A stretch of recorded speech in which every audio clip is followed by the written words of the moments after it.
अरे क्या दब परार निकल न रही बास न बजी बांसुरी। निकाल निकाल ना। कहाँ चले जाते हो? सारा लोग कहीं झड़झड़ी ना हटी देखी तनी हम शुरू करे देखें क्या कब लगी? दही में गुदगुदी बना वाइब्रेशन वाला मशीन है।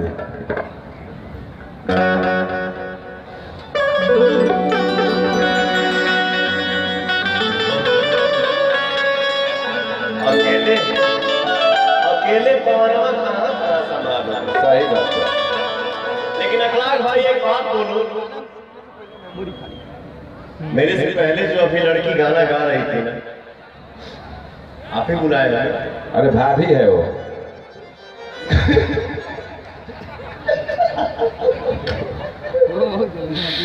मजा आ गया, लेकिन आनंद आ गया गाना सुन के। लहरिया लूटा है राजा जी। लहर कहाँ लूटी है राजा जी? मत रो दे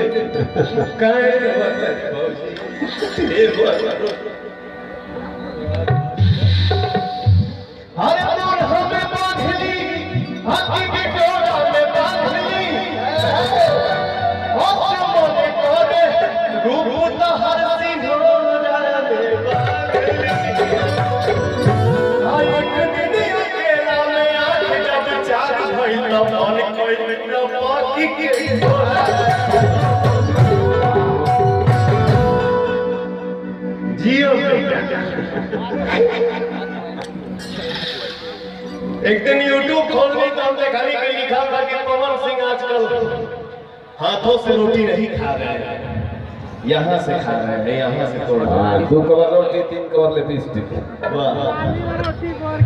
हरी कवर हटा के तारा छुआ लागी झटका जोर के। कवर हटा के तारा छुआ लागी झटका जोर के। आई हमारे परिवार जी कवर हटा के तारा छुआ लागी झटका जोर के। कवर हटा के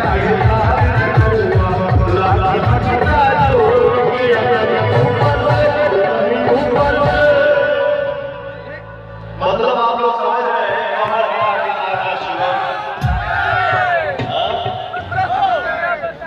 खबर है मुझे।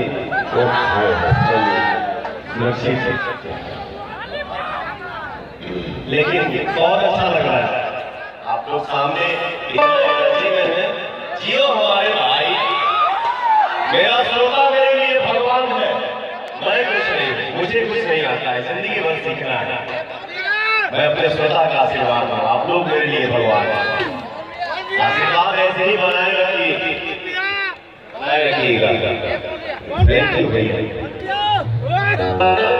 ऊपर से तुर के खा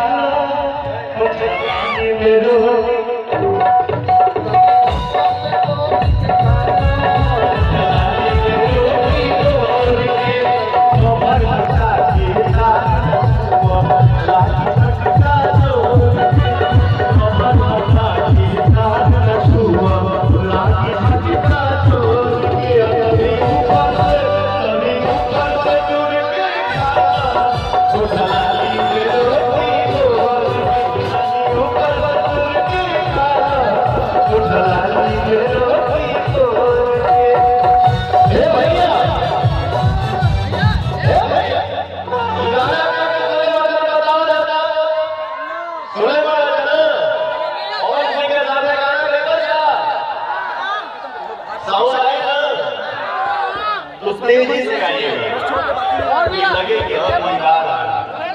मैं गा रहा हूँ, पीछे से आप आइएगा। अपनी ऊपर से तुर के खा